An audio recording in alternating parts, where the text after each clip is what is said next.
नमस्कार दोस्तों, आप सभी का BK स्टडी एट टी में स्वागत है।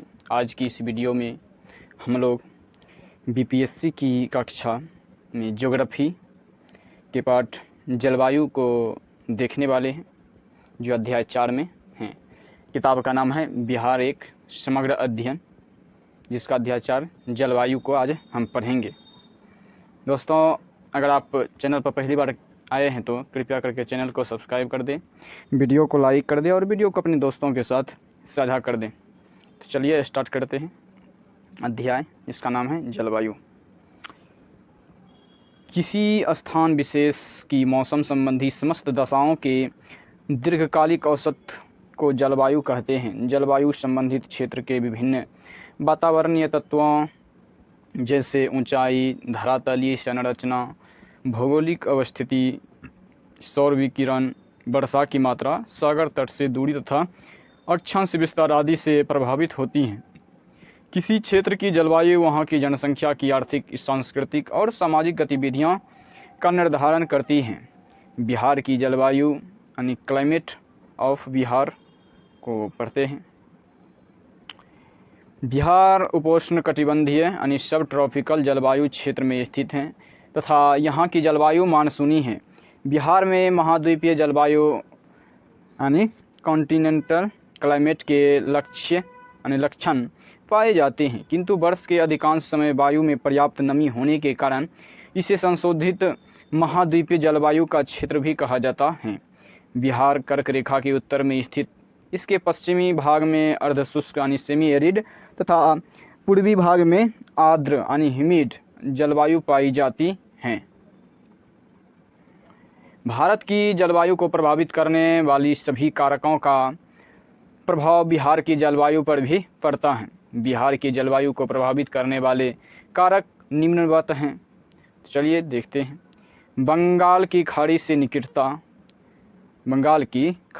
निकटता, उत्तर में हिमालय की उपस्थिति, दक्षिण में पठार एवं पहाड़ियाँ, काल वैशाखी यानी नॉर्वेस्टर्स, ग्रीष्मकालीन तूफान, दक्षिण पश्चिम मानसून की क्रियाशीलता, जो कि बिहार की जलवायु को प्रभावित करने वाले कारक हैं। बंगाल की खाड़ी के निकट स्थित होने के कारण बिहार का पूर्वी भाग बंगाल की खाड़ी में उठने वाले चक्रवातों से अधिक प्रभावित रहता है। यहाँ पर औसत वार्षिक वर्षा लगभग 125 सेंटीमीटर होती है, जिससे देश की अन्य भागों के समान बिहार की जलवायु में भी विविधता और मौसमी दशाएं अत्यंत परिवर्तनशील हैं।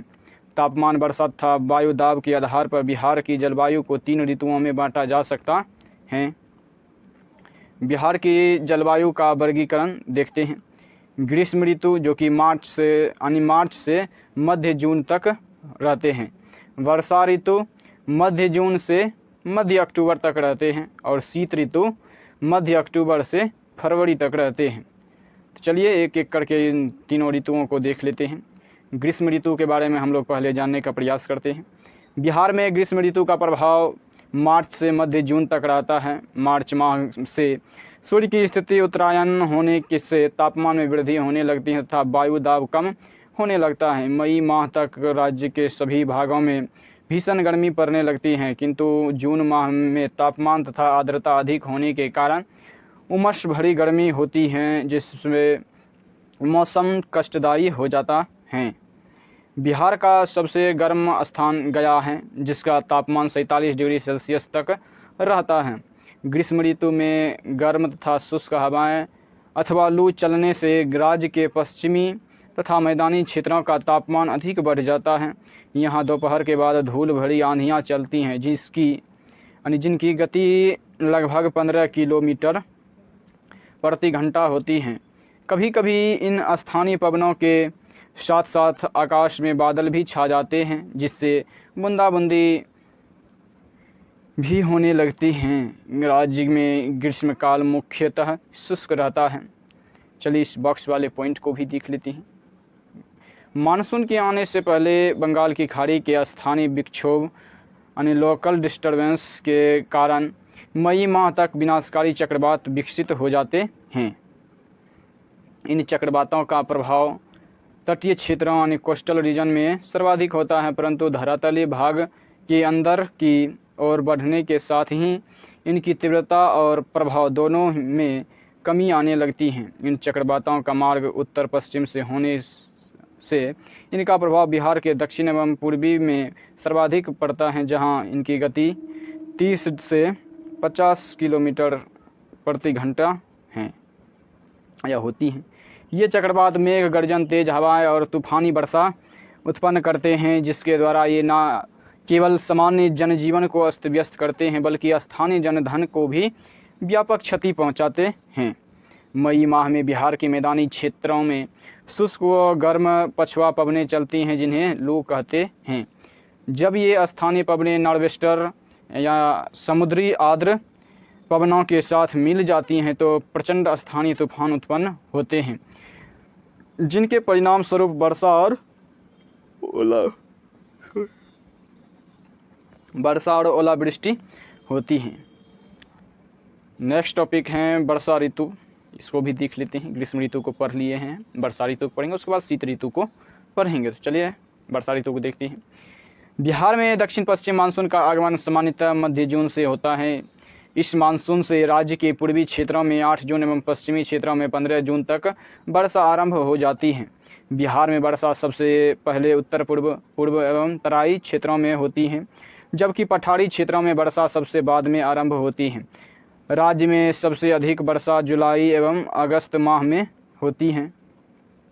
दक्षिण पश्चिम मानसून के आगमन का मुख्य कारण जेट स्ट्रीम का हिमालय के दक्षिण ढालों से उत्तर की ओर स्थानांतरित हो जाना है। चलिए इस मैप को भी देखते हैं। बिहार का वर्षा का विवरण क्षेत्र को देखते हैं। 160 सेंटीमीटर से अधिक वर्षा होते हैं इन क्षेत्रों में, इस कलर वाले क्षेत्रों में, और 140 से 160 के बीच होते हैं इन कलर क्षेत्र वाला में, इनमें और इनमें। 120 से 140 सेंटीमीटर होते हैं इस क्षेत्र में, इस क्षेत्र में ये है, यस सॉरी, ये हो गया और ये हो गया। कितना 120 से 140 सेंटीमीटर वर्षा वाले क्षेत्र हैं। उसके बाद 100 सेंटीमीटर से 120 सेंटीमीटर वाले क्षेत्र ये हो गए, और 100 सेंटीमीटर वाले क्षेत्र ये हो गए। चलिए आगे देखते हैं। मानसून का आगमन। मई माह में उत्तर पश्चिमी भारत के मरुस्थलीय क्षेत्रों का तापमान अधिक तेजी से बढ़ने के कारण वहां निम्न वायु दाब क्षेत्र विकसित होने लगता है तथा जून के प्रारंभ में यह निम्न वायु दाब क्षेत्र इतना शक्तिशाली हो जाता है कि वह हिंद महासागर से आने वाले दक्षिणी गोलार्धानी सदर्न हेमिस्फीयर की व्यापारिक पवनों यानी ट्रेड विंड को आकर्षित कर लेता है। दक्षिणी पूर्वी व्यापारिक पवनें विषुवत रेखा को पार करके अरब सागर और बंगाल की खाड़ी में प्रवेश कर जाती हैं, जहां ये भारत के ऊपर विद्यमान वायु परिसंचरण तंत्र में मिल जाती हैं। भूमध्य रेखीय गर्म समुद्री धाराओं के ऊपर से प्रवाहित होने के कारण ये पवनें अपने साथ पर्याप्त मात्रा में आर्द्रता लाती हैं। भूमध्य रेखा को पार करने के पश्चात इनकी दिशा दक्षिणी पश्चिमी हो जाती है, इसी कारण इन्हें दक्षिण पश्चिम मानसून कहते हैं। दक्षिण पश्चिम मानसून में वर्षा का आरंभ अचानक तीव्र मेघ गर्जन और विद्युत चमक के साथ होता है, जिसे मानसून का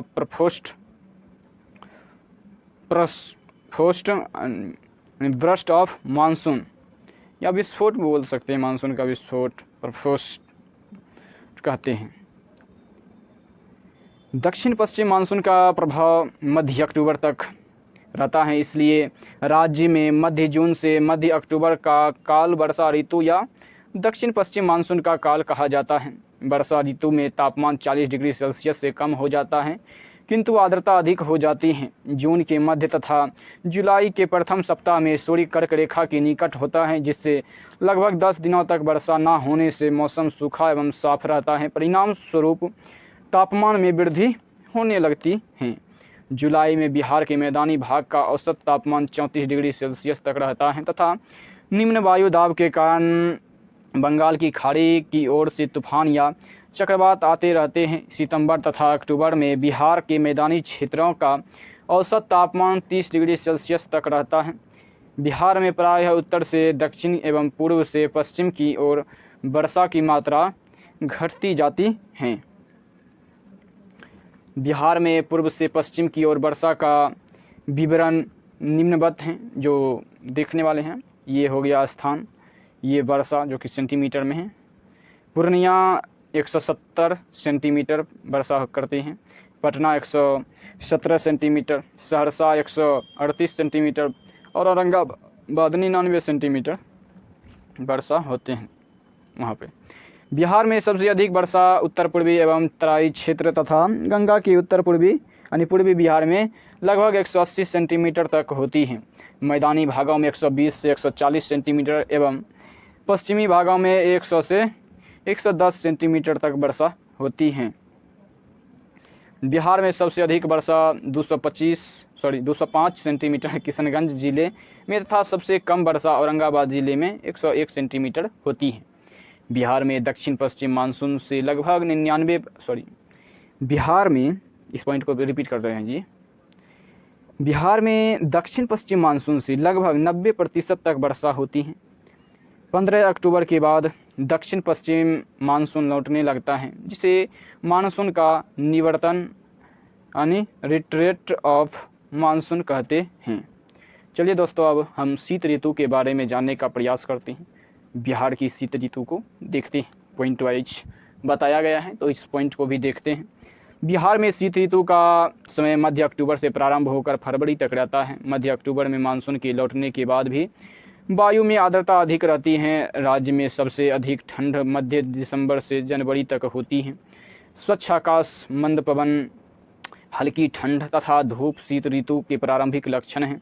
इस ऋतु में जनवरी माह में मैदानी क्षेत्र का तापमान 7.5 डिग्री से 10 डिग्री सेल्सियस के मध्य रहता है। बिहार में इस ऋतु में उत्तर के पर्वतीय तराई तथा दक्षिण के पठारी क्षेत्र में पाला यानी फ्रोस्ट पड़ता है, जिसके कारण फसलों को अधिक क्षति पहुंचती है। शीत ऋतु में बंगाल की खाड़ी में नवंबर के अंतिम सप्ताह से फरवरी के मध्य तूफानी मौसमी दशाएं विकसित होने से 3 या 4 बार पर्याप्त वर्षा होती है। परिणाम स्वरूप आकाश में बादल छाए रहते हैं एवं वर्षा के कारण दिन का तापमान कम हो जाता है, जिससे ठंड अधिक बढ़ जाती है। बिहार में शीत ऋतु में 5 से 10 सेंटीमीटर तक वर्षा होती है। इस ऋतु में औसत तापमान 16 डिग्री सेल्सियस रहता है, जबकि जनवरी माह में न्यूनतम तापमान 4 से 10 डिग्री सेल्सियस तक रहता है। दोस्तों, अध्याय 5 मृदा, इसको भी इसी वीडियो में पढ़ लेते हैं। तो चलिए स्टार्ट करते हैं बिना समय गंवाते हुए। अध्याय 5 मृदा है। मृदा खनिज पदार्थों, कार्बनिक एवं अकार्बनिक पदार्थों, जल, विभिन्न गैसों तथा असंख्य सूक्ष्मजीवों का जटिल मिश्रण यानी कॉम्प्लेक्स मिक्सचर हैं, जिससे पृथ्वी के ऊपर पतली सतह का निर्माण होता है। मृदा के निर्माण में आर्द्रता, वर्षा तथा एवं तापमान आदि जलवायु दशाएं तथा चट्टानों के उच्चावच यानी रिलीफ, अपक्षय यानी वेदरिंग और अपघटन यानी डिकम्पोजिशन आदि कारक मुख्य भूमिका निभाते हैं। मृदा एक बहुमूल्य प्राकृतिक संसाधन है, जिसका विश्व की विभिन्न सभ्यताओं के विकास में महत्वपूर्ण योगदान रहा है। इसकी प्रकृति एवं उर्वरा शक्ति पर कृषि, पशुपालन एवं वनस्पति का विकास निर्भर करता है। चलिए दोस्तों, नेक्स्ट टॉपिक है जिसका नाम है बिहार की मृदा यानी सॉइल ऑफ बिहार। बिहार राज्य के लगभग 90% क्षेत्र पर जलोढ़ मृदा यानी एल्यूवियल सॉइल पाई जाती हैं। गंगा नदी के उत्तर तथा दक्षिण के जलोढ़ मैदानों का निर्माण नदियों द्वारा लाए गए अवसादों यानी सेडिमेंट्स के निक्षेप डिपोजिशन से हुआ है। यहाँ की मृदा में क्वार्टजाइट, फेल्सपार, अभ्रक, लौह अयस्क, कैल्साइट तथा डोलोमाइट आदि खनिज तत्वों की अधिकता हैं। बिहार की मृदा को 3 भागों में विभाजित किया गया है। नंबर 1 है उत्तर बिहार के मैदान की मृदा, दक्षिण बिहार के मैदान की मृदा और दक्षिण के संकीर्ण पठार की मृदा। बिहार की मृदा को 3 भागों में बांटा गया है, तो तीनों भागों को एक एक कर देख लेते हैं। गंगा के उत्तरी मैदान में जलोढ़ मृदा की प्रधानता है। इस मृदा का निर्माण हिमालय से प्रवाहित होने वाली नदियों घाघरा, गंडक, कोसी तथा महानंदा आदि के द्वारा लाए गए अवसादों के निक्षेपों से हुआ है।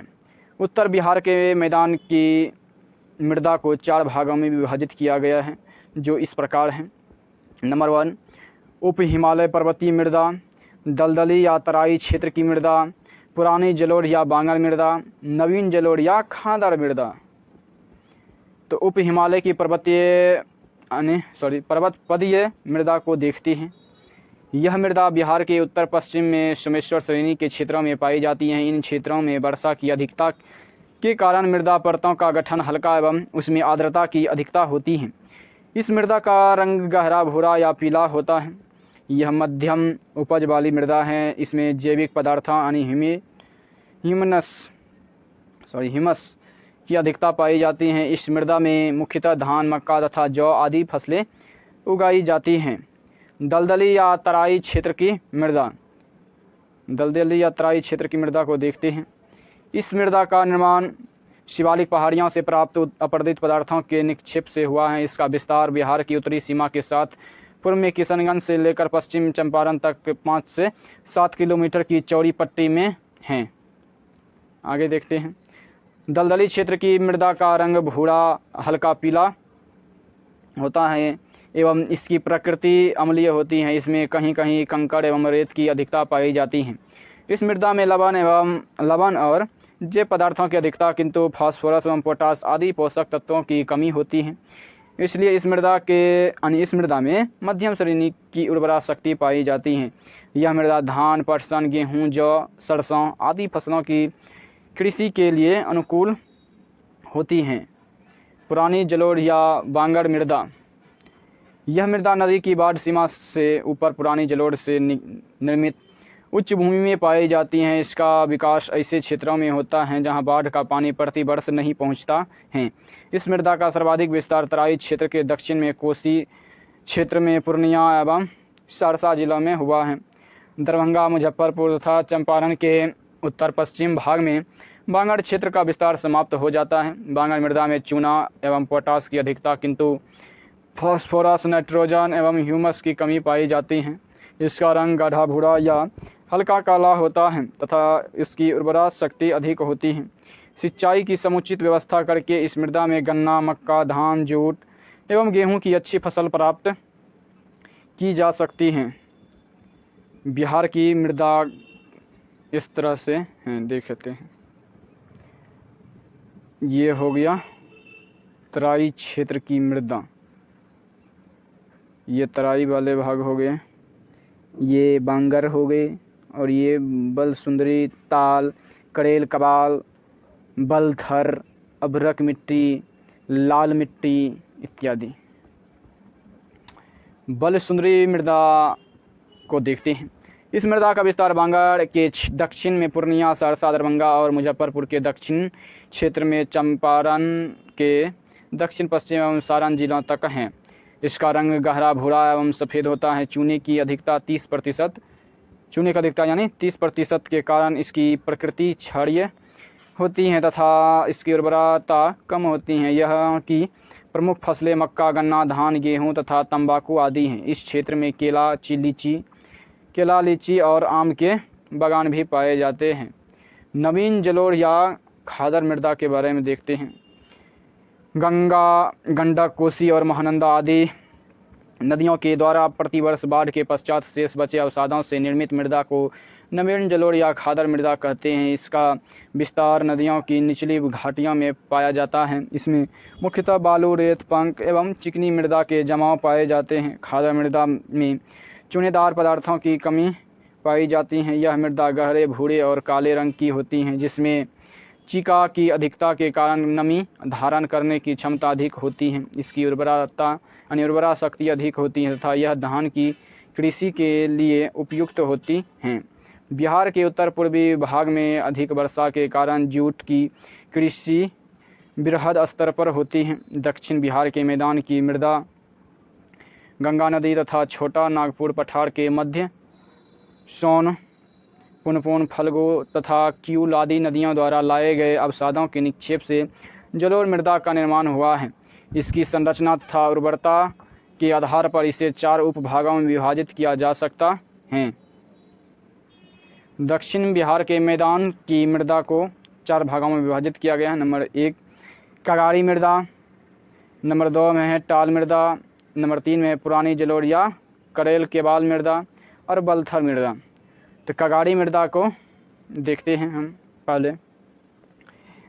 गंगा के दक्षिणी तट सोन, फल्गु तथा क्यूल नदियों के किनारे प्राकृतिक तटबंध पर एक संकीर्ण पट्टी के रूप में मोटी कांप मृदा का विकास हुआ है।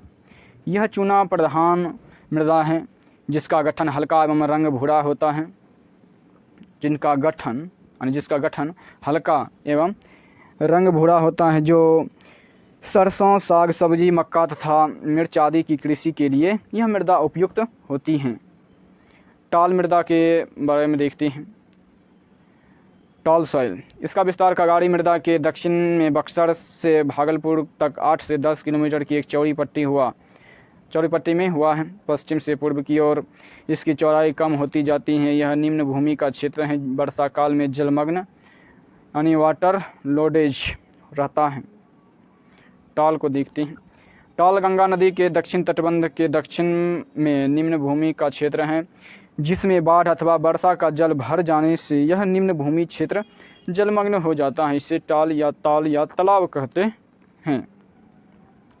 यह मोटे कणों वाली धूसर रंग की भारी मृदा होती है जिससे में दोमट व चिका मृदा की प्रधानता होती है। इसकी उर्वरा शक्ति अधिक होती है किंतु वर्षा या बाढ़ से जलमग्न होने के कारण इसमें केवल रबी की फसल का उत्पादन किया जा सकता है। यह मृदा दलहन के उत्पादन के लिए प्रसिद्ध है। करेल केबाल मृदा को देखते हैं। इसका विस्तार टाल के दक्षिण में बक्सर, भोजपुर, औरंगाबाद, जहानाबाद, रोहतास, पटना, मुंगेर तथा भागलपुर जिलों तक पाया जाता है। इस मृदा का विस्तार अधिक होने से इसकी संरचना में क्षेत्रीय भिन्नता पाई जाती है। इसका रंग गहरा भूरा से लेकर पीला एवं हल्का पीला तक होता है। पुरानी जलोढ़ मृदा में बालू, सिल्ट और चिका का मिश्रण पाया जाता है। पुरानी जलोढ़ मृदा को करेल केबाल मृदा भी कहा जाता है। करेल मृदा की प्रकृति क्षारीय होती है जबकि केबाल मृदा में अम्लीय एवं क्षारीय गुण संतुलित रूप में पाया जाता है। इसमें जल ग्रहण करने की क्षमता तथा उर्वरा शक्ति दोनों अधिक होती हैं। इस क्षेत्र की प्रमुख फसलें धान, गेहूँ, अरहर तथा बाजरा आदि हैं। बलथर मृदा यानी बलथर सॉइल को देखते हैं। पढ़ते हैं। यस। गंगा के मैदान की दक्षिणी सीमा तथा छोटा नागपुर के पठार की उत्तरी सीमा के मध्य बलथर मृदा का संकीर्ण क्षेत्र पाया जाता है। यह मृदा 8 से 15 किलोमीटर की चौड़ी पट्टी के रूप में पश्चिम में कैमूर श्रेणी से लेकर पूर्व में राजमहल की उच्च भूमि तक विस्तृत है। इस मृदा का निर्माण छोटा नागपुर पठार से प्रवाहित होने वाली नदियों द्वारा लाए गए बालू और कंकड़ से हुआ है। इसका रंग पीलापन लिए हुए लाल है। इसकी प्रकृति अम्लीय होती है। इस मृदा की उर्वरा शक्ति कम होती है। इसमें आलू, अरहर, ज्वार तथा बाजरा आदि की कृषि की जाती है। दक्षिण के संकीर्ण पठार की मृदा को देखते हैं। Soil of southern narrow plateau, इसका विस्तार दक्षिण पश्चिम में बक्सर से लेकर दक्षिण पूर्व में बांका तक है। इसका रंग लाल एवं पीला होता है। पठारी भागों में चट्टानों की संरचना, आर्द्रता, उच्चावच में भिन्नता के आधार पर इसे 2 उपभागों में विभाजित किया जा सकता है। नंबर 1 है लाल बलुई मृदा और नंबर 2 है लाल और पीली मृदा। तो लाल बलुई मृदा को हम पहले पढ़ते हैं। यह मृदा रोहतास एवं कैमूर जिलों के पठारी क्षेत्रों में पाई जाती है।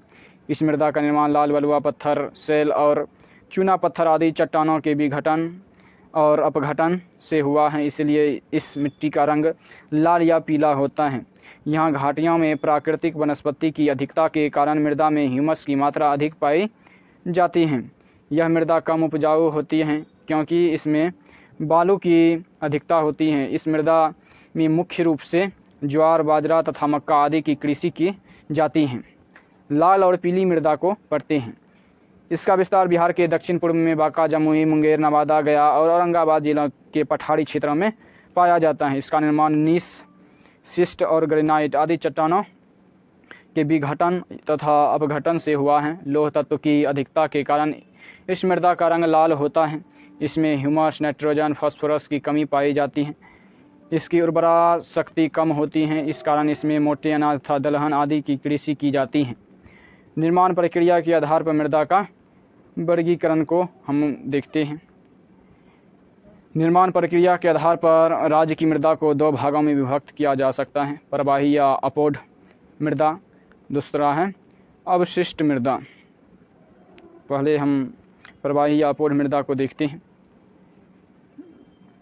वह मृदा जो अपनी मूल चट्टान से अलग होकर नदियाँ, वायु द्वारा प्रवाहित होकर जिस स्थान पर निक्षेप के रूप में फैली रहती हैं, प्रवाही या अपौढ़ मृदा कहलाती हैं। अवशिष्ट मृदा वह मृदा जिसका निर्माण अपनी मूल चट्टान यानी पेरेंट रॉक के निकट होता है, उसे अवशिष्ट मृदा यानी रेडिजुअल सॉइल कहते हैं। बिहार की मृदाएं को हम लोग देखते हैं। मृदा के प्रकार, प्रमुख जिले या क्षेत्र और फसल कौन कौन से होते हैं और भौतिक एवं रासायनिक लक्षण को भी हम लोग देखेंगे। तो उप हिमालय पर्वतपादीय तो जो कि पश्चिम चंपारण क्षेत्र में है, धान, मक्का और जौ गहरा भूरा या पीला रंग होता है। दलदली या तराई क्षेत्र की क्षेत्र प्रकार की मृदा को जिसका क्षेत्र है पश्चिमी चंपारण से किशनगंज तक, इसमें धान, पटसन, गेहूं, जौ और सरसों आदि उगाए जाते हैं। भूरा और हल्का पीला अम्लीय प्रकृति की होती हैं। पुरानी या जलोढ़ या बांगर मृदा सहरसा, पूर्णिया, दरभंगा तथा मुजफ्फरपुर में इसका क्षेत्र है। इसमें फसल गन्ना, मक्का, धान, जूट और गेहूं उगाए जाते हैं। यह गाढ़ा भूरा या काला रंग अम्लीय एवं क्षारीय प्रकृति के होते हैं। बलसुंदरी मिट्टी यानी मृदा बांगर के दक्षिणी क्षेत्रों में सहरसा, पूर्णिया, दरभंगा तथा मुजफ्फरपुर क्षेत्रों में पाए जाते हैं। इसमें मक्का, गन्ना, धान, गेहूं, तंबाकू इत्यादि फसल पाए जाते हैं। गहरा भूरा एवं सफ़ेद रंग क्षारीय प्रकृति के होते हैं।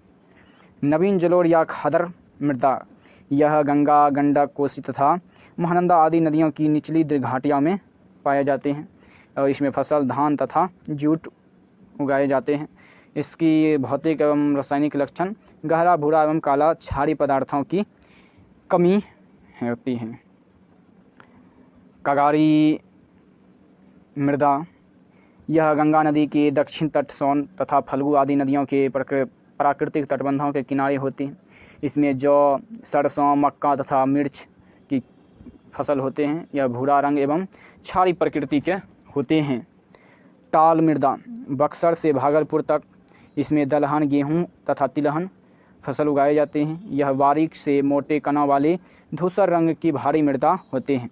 करेल केबाल मृदा टाल मृदा के दक्षिण में बक्सर से लेकर भागलपुर तक, इसमें धान, गेहूं, अरहर तथा बाजरा। इसका गहरा भूरा से पीला रंग। करेल मृदा क्षारीय तथा केबाल मृदा अम्लीय एवं क्षारीय दोनों होते हैं।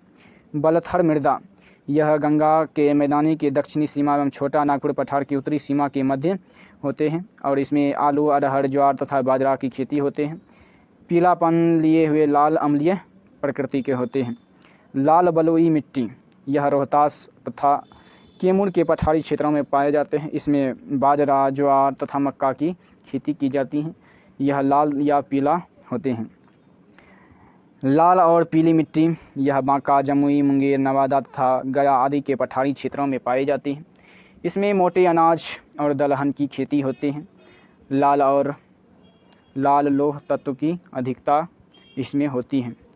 तो दोस्तों वीडियो को यहीं पर समाप्त करते हैं।